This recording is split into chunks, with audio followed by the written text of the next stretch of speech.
فخر انبیاء، فخر کائنات، آپ سب کو مسیح یسوع میں سلام۔ آئیے میرے ساتھ نکالیے زبور 103 اور اس کی 17 سے 22 آیت کا مطالعہ کریں گے۔ شروع کرتے ہیں کلام حق کا پڑھنا یسوع کے قادر نام سے، سب کہیں آمین۔ لیکن خداوند کی شفقت اس سے ڈرنے والوں پر ازل سے ابد تک اور اس کی صداقت نسل در نسل ہے، یعنی اس پر جو اس کے عہد پر قائم رہتے ہیں اور اس کے قوانین پر عمل کرنا یاد رکھتے ہیں۔ خداوند نے اپنا تخت آسمان پر قائم کیا ہے۔ اے خداوند کے فرشتوں، اس کو مبارک کہو،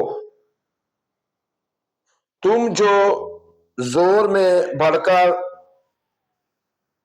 ہو اور اس کے کلام کی آواز سن کر اس پر عمل کرتے ہو۔ اے خداوند کے لشکروں، سب اس کو مبارک کہو، تم جو اس کے خادم ہو اور اس کی مرضی بجا لاتے ہو۔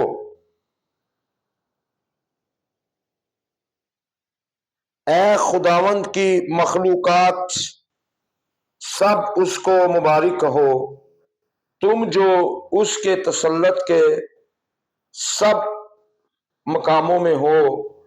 اے میری جان، تو خداوند کو مبارک ہے۔ اے میری جان، تو خداوند کو مبارک ہے۔ پریز گاڈ، ہمیں خداوند کو مبارک کہنا ہے۔ پریز گاڈ، آج کا ہمارا جو ٹاپک ہے، خدا نے ہر کسی کے لیے فرشتوں کو رکھا ہے۔ خدا نے ہر کسی کے لیے فرشتوں کو رکھا ہے، اس میں عمر کی کوئی قید نہیں ہے۔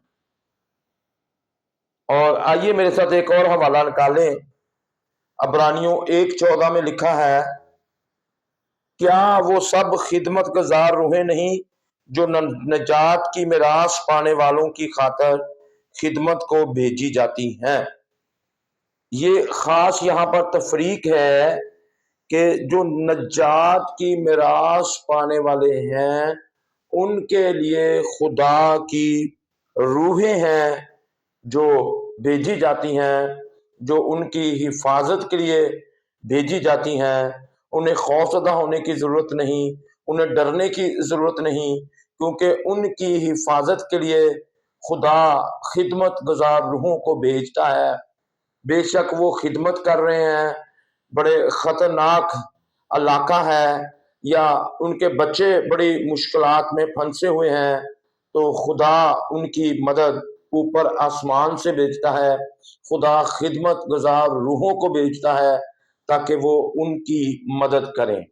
جیسے خدا نے دانیل دعا میں ٹھہرا تھا تو خدا نے اپنے فرشتے کو بھیجا، جبرائیل کو۔ جب اس کے راستے میں رکاوٹ آئی تو وہ واپس گیا تو خدا نے مکائل فرشتہ کو اور جنگجو فرشتوں کو اس کے ساتھ بھیجا، اور پھر ان کی جنگ ہوئی ابلیس کے موکلوں کے ساتھ۔ جو فارس کا موکل تھا اس نے راستہ روکا، پھر اس کو شکست دے کر اور جو ہے دانیل کی دعا سنی گئی اور اس کا جواب اس کو ملا۔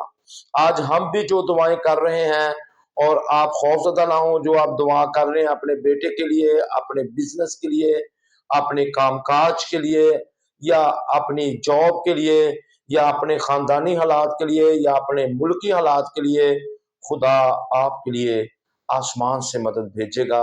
خدا خدمت گزار روحوں کو، اپنے فرشتوں کو آپ کے پاس بھیجے گا۔ ہم میں سے بہت سے ایسے ہیں جنہوں نے بچپن میں جو ہے محافظ فرشتوں کے بارے میں سنا تھا۔ جب ہم چھوٹے تھے تب ہم نے سنا تھا کہ بچوں کی جو فرشتے ہیں وہ حفاظت کرتے ہیں، اور اس وقت یہ ہمارے لیے بہت تسلی بخش خیال تھا، بڑا ہی تسلی بخش خیال تھا کہ بچوں کو جو ہے خدا کے فرشتے جو ہیں وہ ان کی حفاظت کرتے ہیں۔ جب بستر پر کیڑے مکوڑے آپ کے بستر کے نیچے رینگتے ہیں اور آپ کی الماری میں بھی بڑا جن بچوں کو نظر آتا ہے، تو پھر وہ بچے جب بجلی بھی چلی جاتی جائے تو پھر وہ تسلی بخش خیال ہے کہ اس وقت ان کی محافظت کے لیے کوئی فرشتہ موجود ہے۔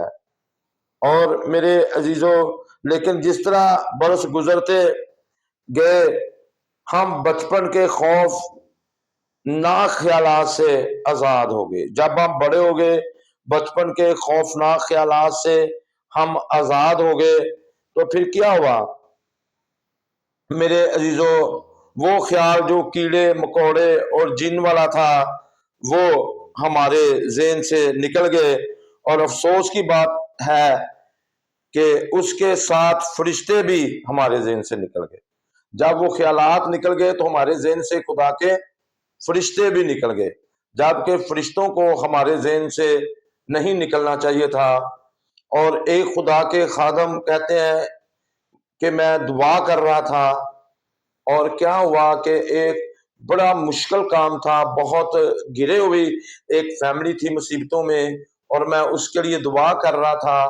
جب میں اس کے لیے دعا کر رہا تھا تو ایک بہت لمبا چوڑا بڑا فرشتہ جو ہے میرے سامنے آ کر کھڑا ہو گیا، اور وہ کہتے ہیں کہ وہ مجھے گھور گھور کے دیکھنے لگا۔ جب فرشتے نے غصے سے میری طرف دیکھنا شروع کیا تو وہ کہتے ہیں میں ڈر گیا کہ یہ کیا کرنے آیا ہے۔ وہ کہتے ہیں کہ میں نے پھر خدا سے دعا کی، میں نے خدا سے پوچھا کہ یہ فرشتہ جو ہے یہ کیا کرنے آیا ہے؟ تو وہ خدا کے خادم کہتے ہیں خدا نے کہا وہ تیری طرف گھور کے غصے سے اس لیے دیکھ رہا ہے، جس کام کے لیے تو دعا کر رہا تھا اس کام کے لیے میں نے اس فرشتہ کو بھیجا ہے، یہ اس کام کو کرنے آیا ہے، اور یہ یہاں پر کھڑا ہے، یہ اس وقت تک کام نہیں کرے گا جب تک تو اسے کام کرنے کو کہے گا نہیں، تو اسے کہے تو یہ کام کرے گا۔ تو پھر انہوں نے جلدی سے کہا کہ جو کام تھا وہ بتایا، تو اس فرشتے نے اس کام کو کرنا شروع کر دیا۔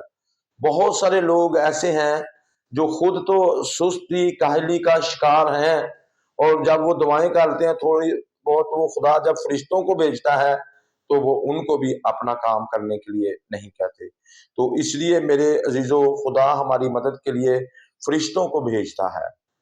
اور میرے عزیزو، جب شیطان نے یسوع کو کنگرے پر لے گیا تھا، ہیکل کے کنگرے پر، تو وہاں پر بھی اس نے یہی کہا تھا کہ تو یہاں سے نیچے چھلانگ لگا دے، اور تیری بابت وہ اپنے فرشتوں کو حکم دے گا، لکھا ہے کہ وہ تیرے پاؤں کو پتھر سے ٹھیس نہیں لگنے دیں گے۔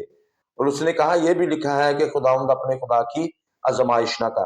شیطان کو بھی اس بات کا پتہ ہے کہ جو خدا کے مقدس لوگ ہیں ان کے لیے خدا نے اپنے فرشتوں کو بھیجا ہے۔ انہیں رب تیرے واسطے کرے گا فرشتیاں نو فرمان کہ او سب تیریاں راواں دے وچ ہون گے تیرے نگہباں۔ خدا کے فرشتے ہماری سب راہوں میں، نجات کی راہوں میں جب ہم سفر کرتے ہیں، کسی بھی طرف جاتے ہیں، تو وہ ہماری محافظت کے لیے موجود ہیں۔ ہمیں بچپن میں تو کہا کہ ہمارے فرشتے ہماری حفاظت کرتے ہیں، پر جیسے وہ خیالات بچپن والے نکل گئے تو فرشتے بھی ہمارے ذہن سے نکل گئے۔ ایسا نہیں ہونا چاہیے میرے عزیزو۔ فرشتے آج بھی موجود ہیں، وہ کل بھی موجود تھے، اور آپ کو دعا کرنی ہے، خدا کی حضوری میں جھکنا ہے۔ آپ کی کھوئی ہوئی برکات، آپ کی رکی ہوئی برکات جاری ہوں گی خدا کے فضل سے، جب آپ کا یہ بلیو ہوگا کہ خدا اپنے فرشتوں کو بھیجتا ہے ہماری مدد کے لیے۔ یہاں لکھا ہے کہ وہ اپنی خدمت گزار روحوں کو بھیجتا ہے۔ تو میرے عزیزو، آپ غور کریں اپنے زندگی پر، لیکن وہ فرشتے صرف بچوں کی سوچوں میں ہی نہیں ہوتے، بلکہ حقیقت میں وہ طاقتور روحانی اشخاص ہیں جو نجات کی میراث پانے والوں کی خدمت کے لیے بھیجے جاتے ہیں۔ جو آپ نجات پانے والے ہیں